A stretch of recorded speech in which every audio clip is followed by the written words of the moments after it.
Hi, I'm Gaisca Mendieta, and you listen to La Liga Lowdown. Hi, my name is John Guidetti, and this is La Liga Lowdown. Hi, I'm Carlos Soler, and this is La Liga Lowdown. Yes, it is fitting to have international footballers, past, present and future, doing the introductions. Hi everyone, I'm David Garrido. Welcome along to La Liga Lowdown's mini-pod with Radio Stakhanov. Special extended edition this time round because we are concentrating on La Roja, the Spain national team. We don't really get to speak about them as often as La Liga teams, and quite frankly, it is a good time to do so after a major tournament and with a change of coach as well. With me to discuss all things Spain are Alex Jonson. How are we, Alex? Hi, I'm kind of good. I have a little bit of a cold, but otherwise I'm fine. Oh, you're made of tough stuff. You'll be all right. I'm sure for the next half hour or so you'll be fine. And Euan McTear is also with us. How are you, Euan? Yeah, great. I mean, Scotland have lost fewer UEFA Nations League games than England, so this is a good start for us. Do you know what we should have done? We should have done a sweepstake on how long it's going to take Euan to mention Scotland in some sort of anti-England way. We've qualified for a major tournament, so I'm all about this UEFA Nations League. We're in it. The women as well have done well with Scotland. They really so, have. You know, yeah, absolutely. Sweden too.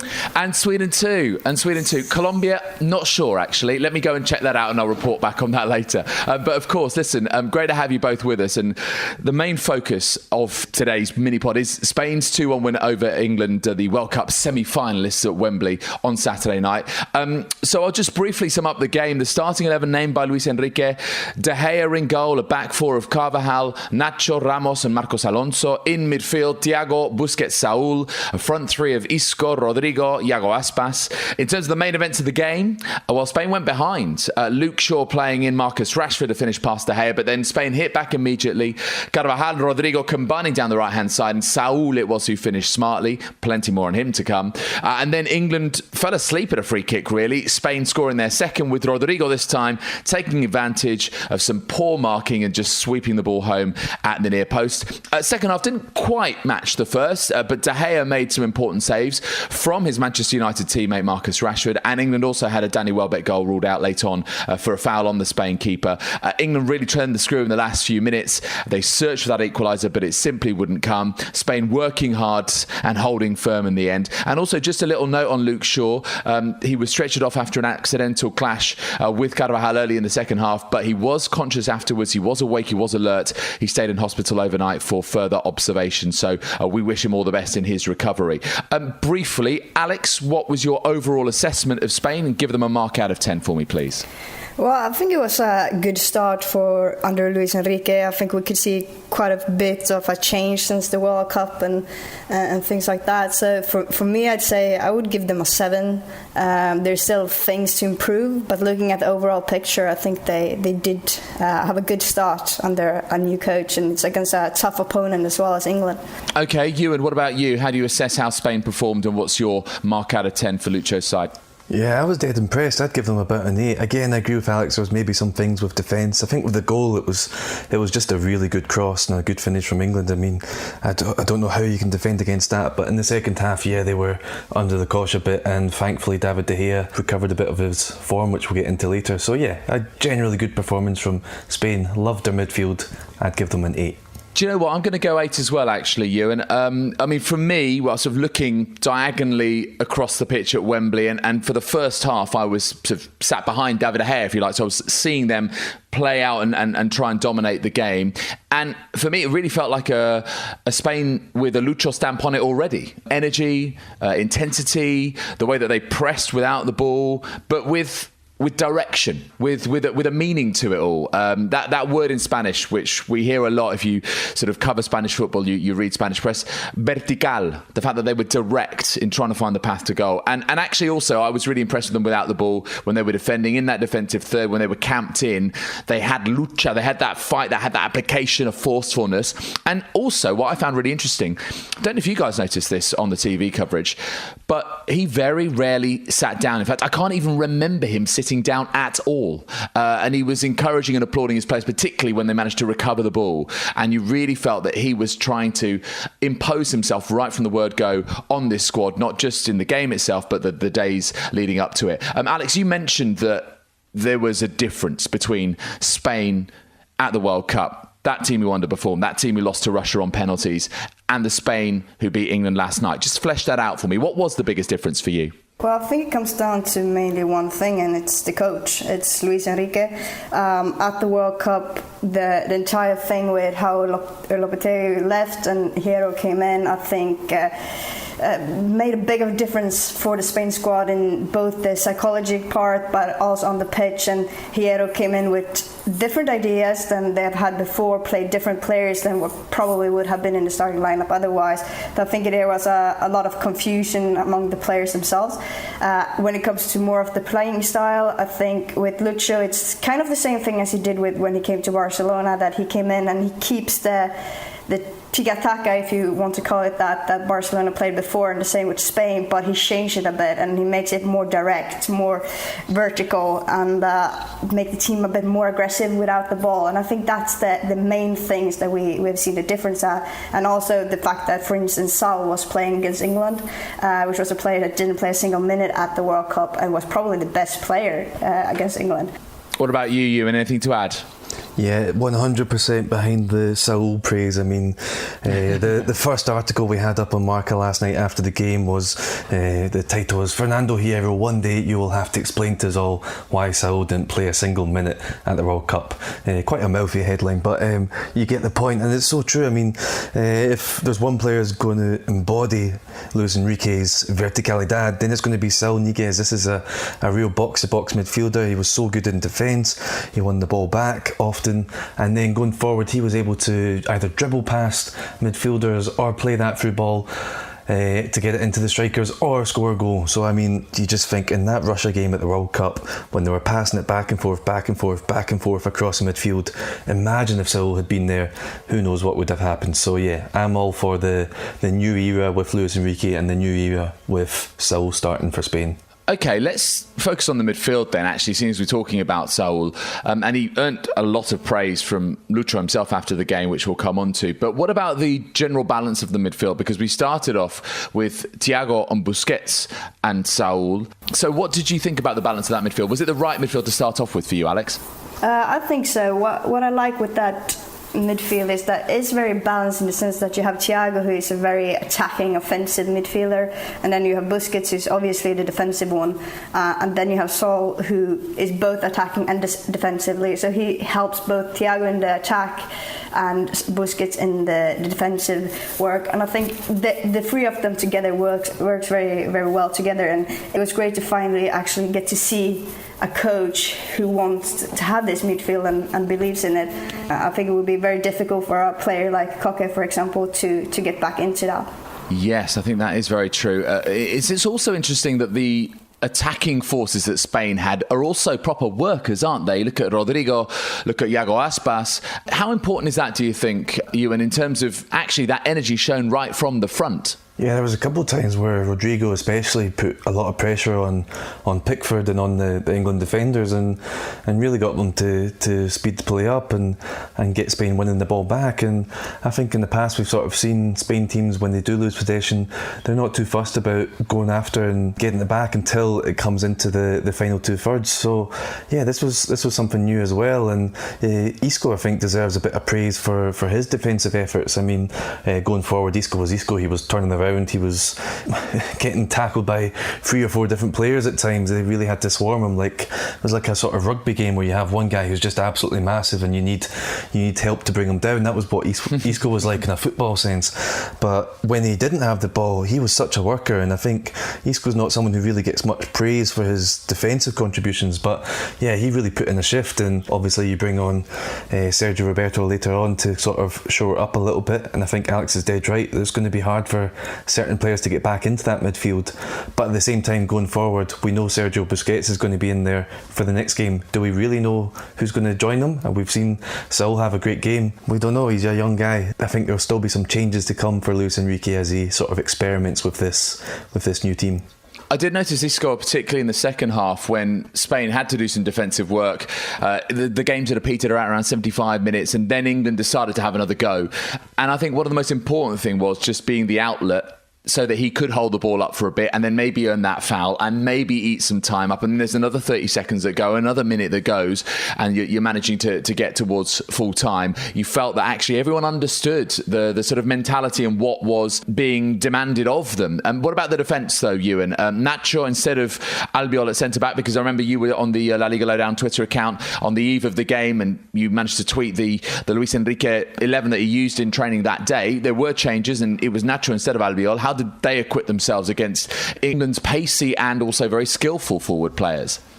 Yeah, he made a good few changes, made a lot of us look silly. He made about 3 or 4 changes from the 11 he used in training. I don't know if he saw something late on in the week, but yeah, Nacho for Albiol was one of them. And I don't know, I mean, I like Nacho. He's a really good backup for Real Madrid. I think his best work at Real Madrid comes when he's filling in as a fullback, normally at right back. I don't know, Nacho's a great centre-back, but if he's going to be the starter for Spain, but not a starter all the time for Real Madrid, and certainly not a starter at centre-back, I worry about that a little bit. I think you need to have someone who's used to the position, who's playing in that position regularly if they're going to have success. Obviously, he has that chemistry with Sergio Ramos, who he plays with often, but a lot of the time when Nacho plays, it's because someone's suspended, and a lot of time when someone's suspended at Real Madrid, well, it's probably Ramos. So Nacho is an interesting choice. I'd like to see Albiol get given a chance to see what he can do. Azpilicueta is another one who could come in there. So there's plenty of options, but there's no one quite like Pique, and it's going to take a bit of time to find out who makes that central defensive partnership really work with Ramos, who's obviously the first name on the team sheet. I think the Nacho improved as the game wore on. I think he was slightly at fault for England's goal, but there's not a huge amount you could do about it. It was a great ball from Luke Shaw, and then Marcus Rashford did what he does best. But actually, I think he grew into the game and settled into the game. And I think he still has an awful lot to offer. And it's a shame when you just consider someone a backup, isn't it? Because I think that he is a player in his own right who could walk into any other La Liga team. But it's just the fact that he is, competing with Varane and Ramos and even Vallejo for that first team place, that it makes you just automatically think of him as a backup. Let's bring in some stats here, because we're all fans of stats. Some of these are quite telling. England lose their first competitive game at Wembley since 2007. So it's been more than a decade. That was the famous Wally with a Brolly night that I'm sure that Euan remembers fondly. Yes. Steve McLaren, even got a Scottish name, hasn't he? Steve McLaren losing 3-2 to Croatia as they failed to qualify. He infiltrated the England team for us. This obviously wasn't quite as disastrous a defeat as that. None of the last 9 managers of the Spain national team have lost their first game in charge. The last to do so, a dude called Luis Suarez, not obviously the Barcelona striker. The last one to do so in 1988, a 1-2 defeat against Yugoslavia.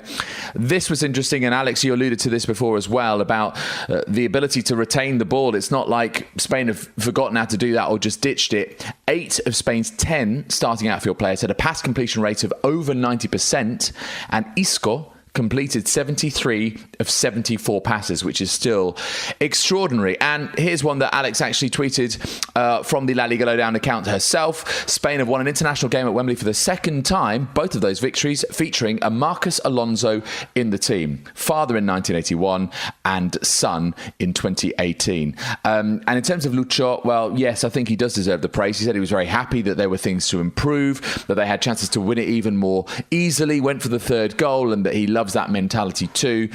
Thinks that pressing is key, and I think this is particularly important, reducing those spaces. But actually, when you're playing against a team with 3 centre-backs, it's very tough to do so. What he said of Saúl was he likes him a lot because he's got quality, he's incredible physically, he's mentally very strong and tactically very aware. Maybe he's got that all-round midfielder quality that you was alluding to, Euan, and that he can score, obviously. And on David De Gea, I never doubted him, he says. Everyone makes mistakes, but he's one of the best in the world. Proof is this game and all the seasons that he's spent in England. Alex, David De Gea last night seemed a changed man compared to the one that was making mistakes against Portugal in the World Cup, didn't he? Yeah, of course. But I think it's a lot in the head. A lot of psychological things going on, and especially the entire thing happening with the coach in the World Cup, I think was making big difficulties for him and how to focus. And what we saw now is a goalkeeper who feels the confidence of the coach, While at the World Cup, I think we saw a player who was more doubting himself and the team and in a more difficult position that way. So I think that's the main difference that we've seen in De Gea since the World Cup, and that's positive for Spain to know that he feels that safely with Lucho. I don't know about you, Euan, but the idea of not having a clear number one just strikes the fear of God into me. I just can't imagine either a national team manager or a back four not knowing who is the de facto number one keeper. So in terms of Spain's evolution going forward, do you think it is kind of key in a way that David De Gea had this performance to really stake his claim very, very strongly to that shirt? I think so, but I think inside the camp they all knew De Gea was number one. I think us outside like to make a bit more of the sort of goalkeeping situation than there really was. I mean, Luis Enrique said in his pre-match press conference, I know who's going to be the goalkeeper, I've never doubted him. He didn't say which player it was. Obviously now we know he was talking about De Gea because he started him. So I think inside the camp they've trusted him, and you know, the World Cup, he made that mistake against Portugal. I think he made one save in the whole tournament, and that was really the issue, was you expected more from a guy who makes saves week in, week out. Maybe it's just the fact he plays well on English soil, I don't know, but I think David De Gea going forward, we know he's one of the world's best, and Kepa's there for the future, and maybe in a few years, maybe if he keeps performing well for Chelsea, there really will be a debate. But at the moment, I think it's got to be De Gea for the next couple of years going into the next Euros. And as you mentioned, that's important for the back four, and I think they'll be pleased to have that sort of stability because Lucho really seems to trust him. Now, there's one other thing that is affected by this game, and that is the Partidazo predictions table, which I'm sure Alex is looking forward to hearing about. Having been joint bottom with me after 3 match days of the current La Liga season, Alex has jumped into third place. So we do Partidazo predictions on our YouTube channel every Friday. We pick the big game of the weekend. Obviously, there was no La Liga games this weekend just gone, so we went for England versus Spain. And Alex and Paco also got the scoreline absolutely spot on. England 1, Spain 2. So Euan gets a point for getting a Spain win, although not the exact scoreline. Nothing for me, nothing for Roman. Let's just gloss over that. This is how the table looks. I'm bottom still on 1 point. Roman is on 3, Alex on 4, and we have joint leaders. Oh yes, the drama. Paco and Euan both have 5 points. I think that's a good point just to sort of take a little breather. I just want to add that I was above you before as well, because my name starts with an A. So I mean, I don't really feel you need to mention that because you're now clearly ahead of me, and it doesn't really matter. But I do take your point. In any case, what we're going to do is we're going to take a quick break, and then we'll come back and talk about Croatia, Nations League as a whole, Spain's under-21s, and maybe we'll look ahead to La Liga match day 4 as well. We'll see you in a bit.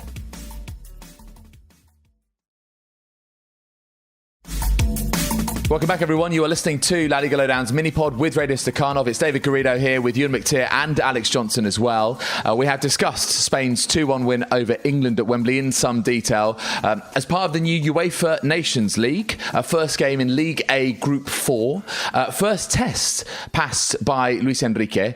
But from World Cup semi-finalists, they now faced World Cup finalists. And next it is Croatia on Tuesday night.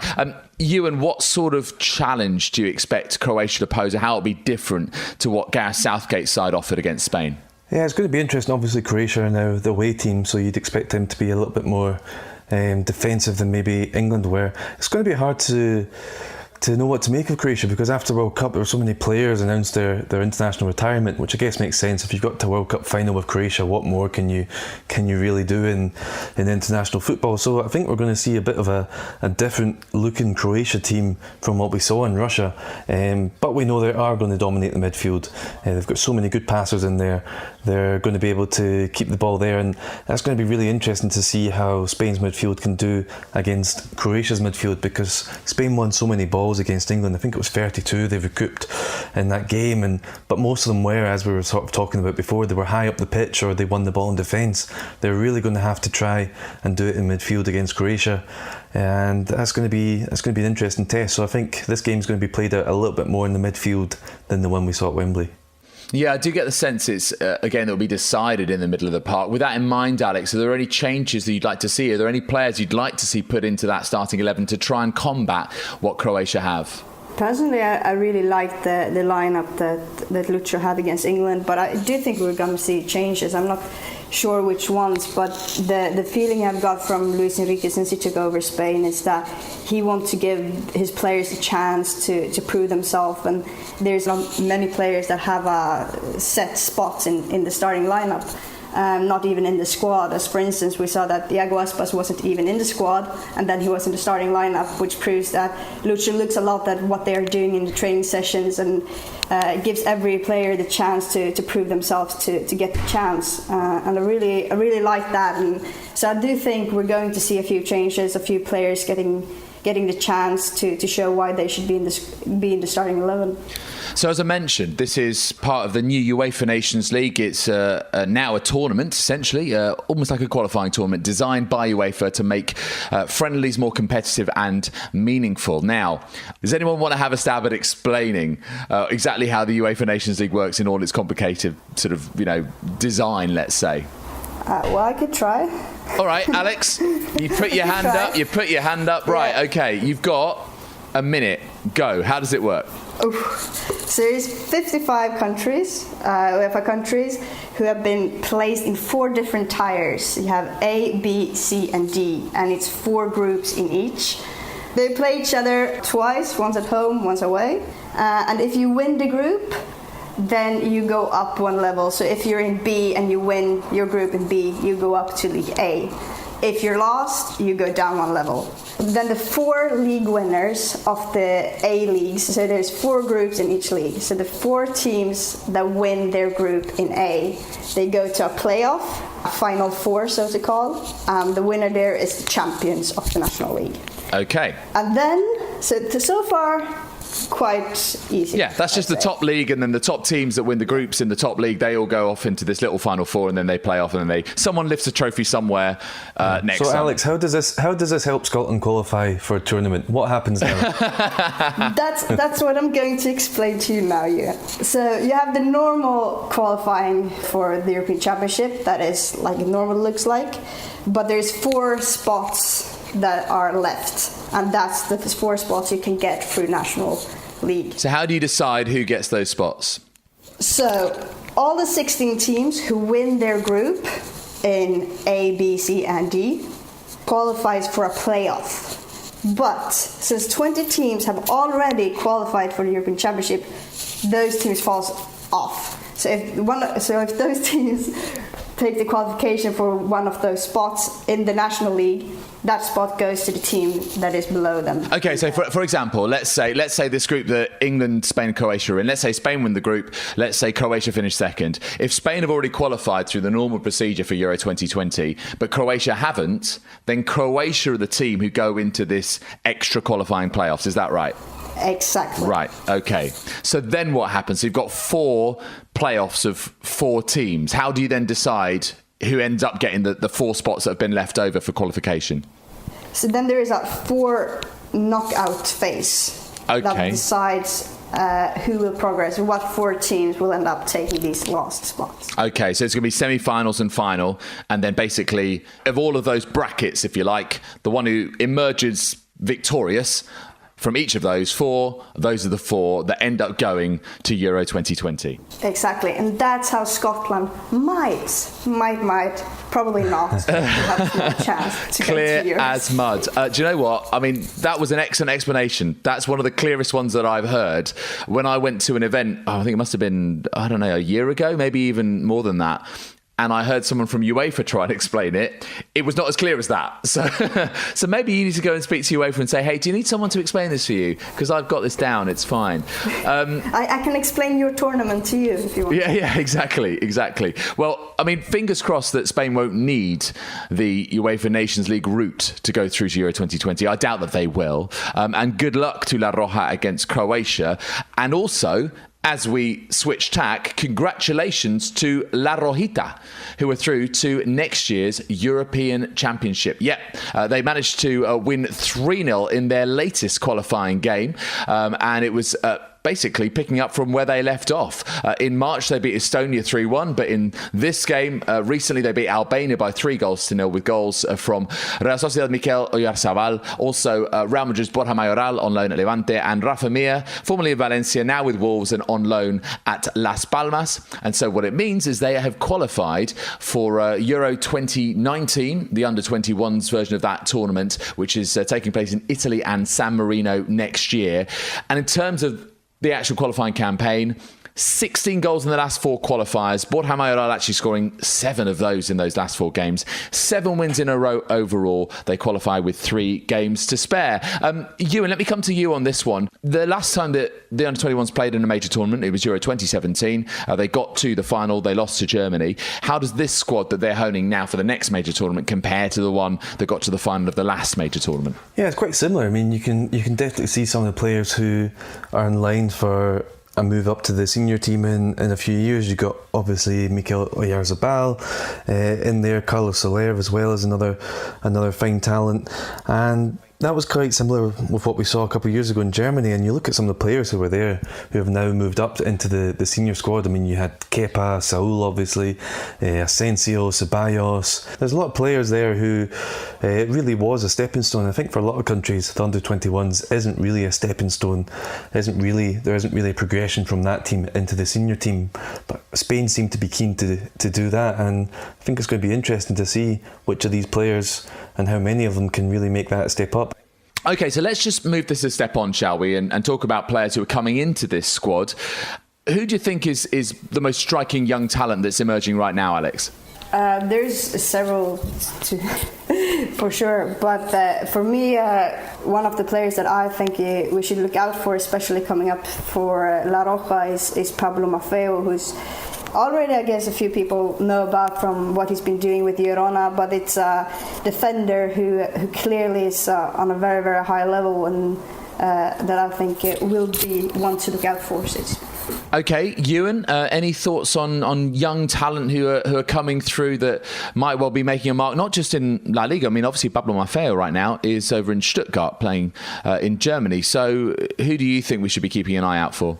Yeah, Maffeo's definitely one. On the other side, you've got Junior Firpo as well, who's quite a talent. The obvious one, I think, is Oyarzabal, and his massive release clause. I think it's up to about 60 million now, sort of shows it. But I really like the goalkeeper, Unai Simon. We had Kepa at the last Euros tournament, an Athletic Club goalkeeper. Now we've got another one, Unai Simon, and he's been starting for Athletic in the first few weeks, which you probably didn't expect, because he was about the 4th choice for them just a few weeks ago. But then Kepa left, Iago Herrerin suffered an injury. Alex Ramiro has had a contract dispute, so all of a sudden Unai Simon, the 4th choice, has been playing in Atletic's first couple of La Liga games, and he looks a bit raw, but he's made some good saves, and I'm excited to see what he can do at the tournament, because Athletic have this knack of producing excellent goalkeepers, and we'll see if he's in the similar vein as Kepa. I'm going to add to that Brais Mendes, who you all know from having seen him at Balaidos as well, Alex playing for Celta.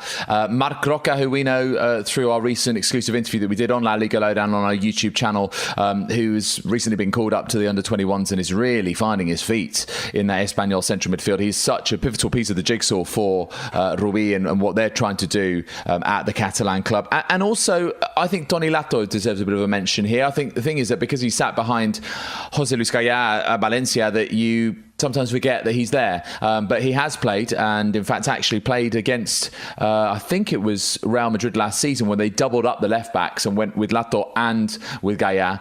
And I think that he's someone who you might well see emerge over the coming weeks and months. In terms of Spain's under-21s, by the way, their remaining fixtures, for what it's worth, in this Euro qualification campaign, they take on Northern Ireland, Albania again, and then Iceland. But as I mentioned, they've already qualified. They are 9 points clear of Slovakia in second, 7 wins out of 7. So they make Italy and San Marino next year for the major tournament with 3 games to spare. Let's actually just quickly focus on La Liga, because this is, after all, La Liga Lowdown, and we know there are lots of people who suffer over an international break. They don't like not having league football. But in terms of just the first 3 match days so far, Euan, Is there anyone who's really impressed you or disappointed you? I think Real Valladolid have been quite interesting to me. I mean, they go into this international break having conceded just 1 goal, which is the fewest of the whole division. Every other team has conceded at least 2, which is quite something for this early in the season. Obviously, they haven't scored a goal yet, which is a problem. You know, you can't just survive on 0-0 draws. But I've been really impressed by their sort of defence, and they put in a really good performance against Barcelona at home as well. I've been impressed by them. I thought they were one of the weaker teams coming up. Obviously, the one that comes up for the playoffs has less time to prepare, but I've been impressed by them. And, you know, obviously they've got a bright new era ahead of them with Ronaldo taking over the club. So I've been impressed by Real Valladolid. I thought they would be worse, especially defensively, than they have been. Alex, any nice surprises early in the season? I think Huesca has been a big surprise coming in. The match against Barcelona became their first ever loss in La Liga. They had to go 3 match rounds in to get their first loss, which is very impressive. Then for me as well, I think Celta has impressed. For me, I thought they were going to have a really difficult season, but instead they've just been better and better for each match and been very, very impressive, and especially in midfield where I thought they would have the problem. While Atletico might have been a surprise in the wrong way, so to speak, they haven't at all impressed. They were one of the teams that all of us praised for their transfer window and the signings they made. It has not played out as any one of us expected, I think. When you mention Huesca, I think you've got to say that at some point the goal of the season will come from one of their players, because the first goal that Alex Gallar scored when they went to Ipurua, admittedly, and won by 2-1. Well, that the first goal that he scored was pretty special. Just seemed to ghost between defenders and score. And then, of course, the absolute belter of a goal scored by Chimi Avila in San Mamés to get Huesca a point away to Athletic Bilbao. They seem to have players who just each week a new name stands out and rises to the occasion. That is the first game of match day 4, by the way. Huesca are at home to Rayo Vallecano on the Friday night. Just to take you through the other fixtures coming up this coming weekend, Atletico Eibar is a very difficult match for Euan McTear to watch because, of course, he has sympathies with both teams. Real Sociedad against Barcelona at Anoeta, of course, the bogey ground famously for Barcelona over the years, is the 4:15 kickoff. Valencia Real Betis could well be an attractive game. 6:30 for that one on the Saturday evening, and then we finish off at San Mamés for Athletic against Real Madrid. On Sunday, Leganés Villarreal. In fact, Euan will be heading to that game to report for La Liga Lowdown from Butarque. It's a clash between 2 teams who have just a single point to their names. Espanyol Levante at the FC Stadium. Valladolid at home to Deportivo Alavés. Sevilla against Getafe. Those are the remaining games on Sunday, and the Monday night game is Girona against Celta Vigo. So, what is the most sort of intriguing fixture amongst those? Euan, what do you think? Oh, it's got to be Real Sociedad against Barcelona, and Anoeta is a nightmare for all Barcelona fans, and a new look Anoeta as well. I mean, Real Sociedad have postponed their first home game of the season until now because they were doing work. I don't know if you've seen the new stadium yet, but go and look it up on their Twitter account.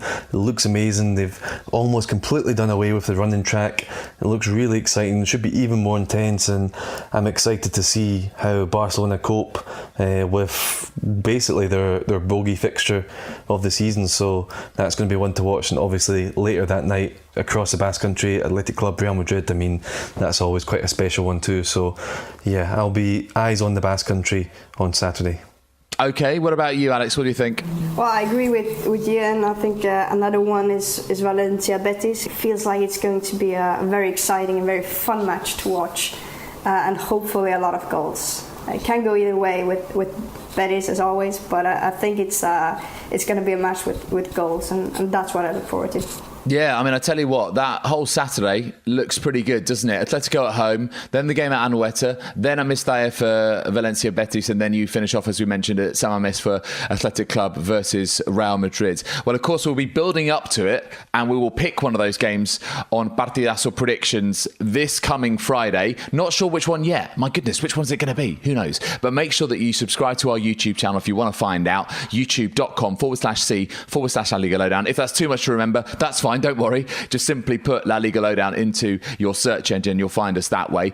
In the meantime, of course, we've got Spain playing again against Croatia on Tuesday night. So you can follow that on Twitter with us. So it's at La Liga Lowdown on Twitter. Just come hang out with us on social media. All of the squad are involved, not just Euan and Alex and myself here, but also Roman and Paco take it in turns to take charge of the account and just keep you entertained and informed on all things Spanish football. There's our website as well, laligalowdown.com, with all of our content in one place. And make sure as well, as far as this podcast is concerned, you can subscribe however you listen to it, whether it be on Apple Podcasts, or you've got an Android device, whether you listen through Acast, which is our official distribution service, etc., or whatever you use. Make sure you give us a 5-star rating if you like what we're doing.